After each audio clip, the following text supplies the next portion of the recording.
Peraturan Polri Nomor 10 Tahun 2025 yang diteken Kapolri Jenderal Listio Sigit Prabowo memperbolehkan polisi aktif menduduki jabatan sipil di 17 kementerian dan lembaga langsung mendapat kritikan dari pakar hukum dan tata negara Mahfud MD.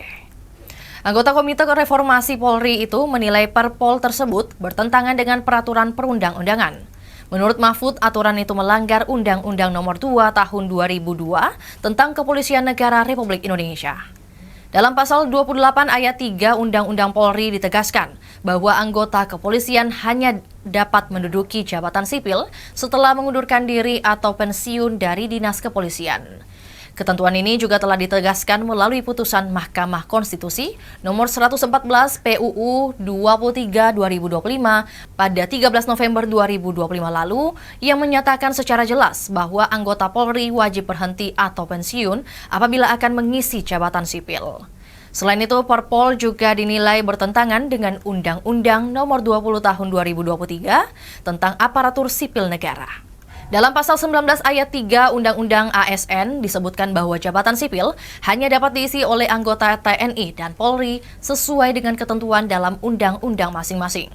Mahfud menjelaskan Undang-Undang Nomor 3 Tahun 2025 tentang TNI secara eksplisit mengatur jabatan sipil yang dapat diisi prajurit TNI, yakni di 14 kementerian dan lembaga yang kemudian diperluas menjadi 16. Namun Undang-Undang Polri tidak memuat ketentuan serupa yang mengatur jabatan sipil bagi anggota polisi aktif. Oleh karena itu, Mahfud menilai jika pengaturan tersebut dianggap perlu, maka seharusnya dimasukkan ke dalam undang-undang, bukan hanya diatur melalui peraturan internal kepolisian. Sementara itu, Perpol Nomor 10 Tahun 2025 secara resmi membuka peluang bagi anggota Polri aktif untuk menduduki jabatan sipil di 17 kementerian dan lembaga negara. Ketentuan ini tercantum dalam pasal 3 ayat 2 peraturan tersebut yang mengatur penugasan anggota Polri di luar struktur organisasi kepolisian. Adapun 17 kementerian dan lembaga yang dapat diisi oleh personel Polri aktif meliputi di antaranya Kementerian Koordinator Politik dan Keamanan, Kementerian Energi dan Sumber Daya Mineral, Kementerian Hukum, Kementerian Imigrasi dan Permasyarakatan, Kementerian Kehutanan, dan lain sebagainya. Itulah tadi berita Hot News kita pada hari ini. Saksikan berita Hot News lainnya hanya di kanal YouTube dan Facebook Tribun Timur.